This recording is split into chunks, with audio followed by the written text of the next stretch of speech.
But we are going to start here. A day of celebration in Kansas City turned to an all too familiar tragedy after gunshots rang out at the end of the Chiefs Super Bowl parade. Kansas City police say that they detained 3 people and recovered at least 1 firearm. At least 21 people were wounded and at least 1 person was killed. Local radio DJ Lisa Lopez Galvan. She was also a mother of 2. Well, Charlie DeMar is in Kansas City with the latest on what we know about the incident. Anne-Marie, good morning. Kansas City police say the shooting happened near Union Station, where the team had gathered in front of a parade crowd of about 1 million people. As you can see, there is trash, lawn chairs, and other items that people just left behind in the chaos.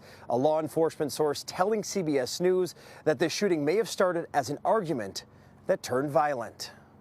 A day of celebration in Kansas City turned into tragedy. Fans who gathered to celebrate the Chiefs' Super Bowl victory ran for their lives when gunfire erupted near the city's Union Station. I heard a pop, and then you just heard screaming, and everybody in front of me just started running. At least 21 people were injured, several of them children. Kansas City radio station KKFI says one of its DJs, Lisa Lopez Galvan, a mother of 2, was killed. We became part of a statistic of too many Americans, those who have experienced or been part of or connected to a mass shooting. Video showed law enforcement springing into action in the moments following the shooting. Kansas City police say 3 people have been taken into custody and at least 1 firearm recovered. Authorities are searching for a motive, though a law enforcement source tells CBS News the shooting may have been sparked by an argument and did not initially appear to be the result of terrorism or extremism. If anyone has any information,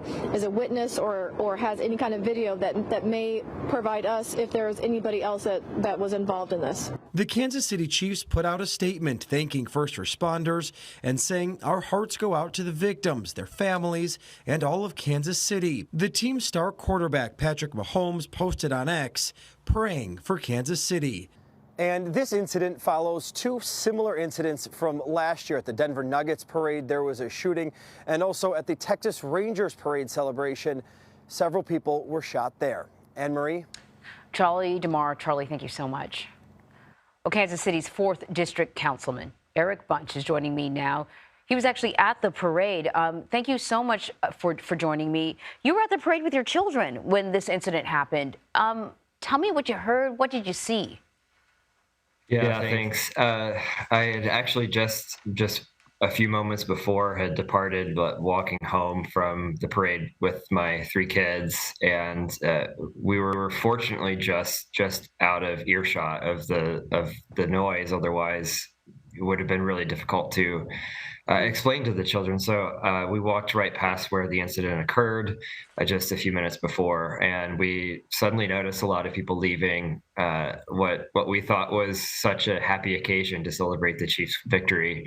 To suddenly see so many people leaving before the rally was over and hearing the sound stop was really odd.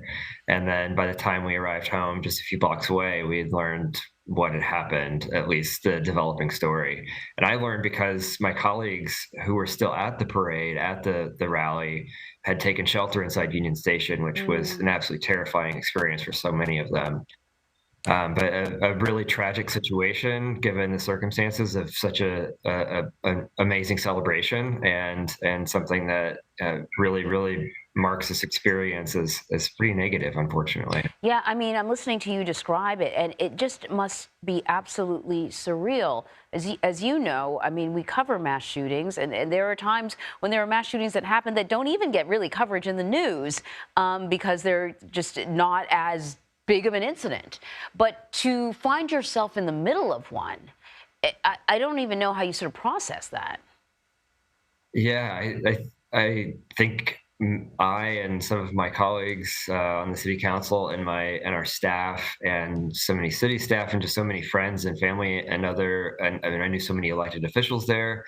I think all of us are just reeling from the experience of being in the presence of something that we hear about on the news so often, something that that you don't expect yourself to be in. You hear about it, and you know that it's a real thing, that the gun epidemic and shootings are so unfortunately common, no matter what the circumstances or the motive was here.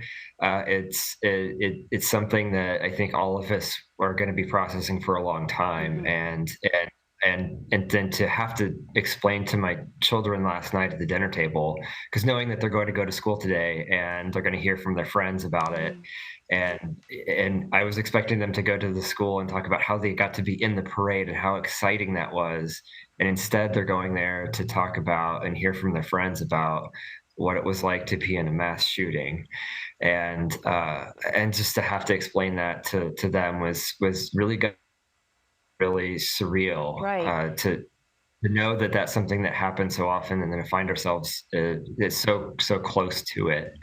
So, But I also don't want to.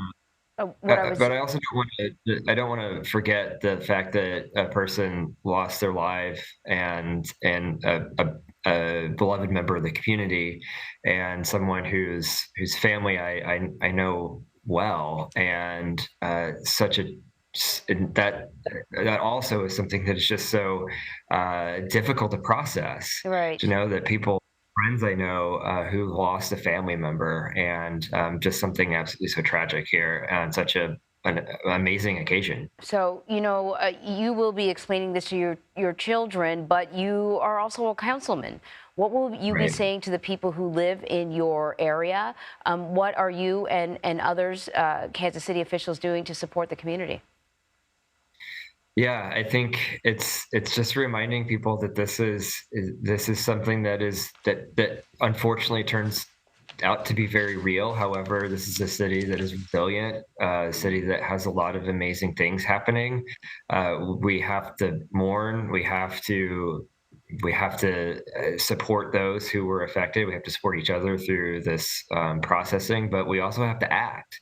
And so we have to act to make sure that this doesn't happen again. At the city level, we are investing millions of dollars into evidence-based approaches to violence prevention, something that has never been done before in Kansas City to this level, and something that we will continue to work on. But we have to work with our state and federal legislators to ensure that unfettered access to guns is not something that continues to happen. We live in a state in Missouri where there are absolutely no restrictions on gun access, and that's problematic.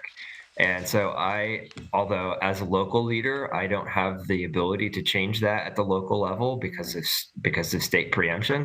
But I'm going to be honest, we have to have our state and federal government step up and help out local governments where we have a violence epidemic. Two of the most violent cities in the country, Kansas City and St. Louis. It is no coincidence that it is in a state that has complete and unfettered access to firearms. And so Councilman, I'm going to continue to act on that in the way I can. Councilman Eric Bunch, thank you so much for spending a little time with us this morning. Thank you. Yeah, thank you.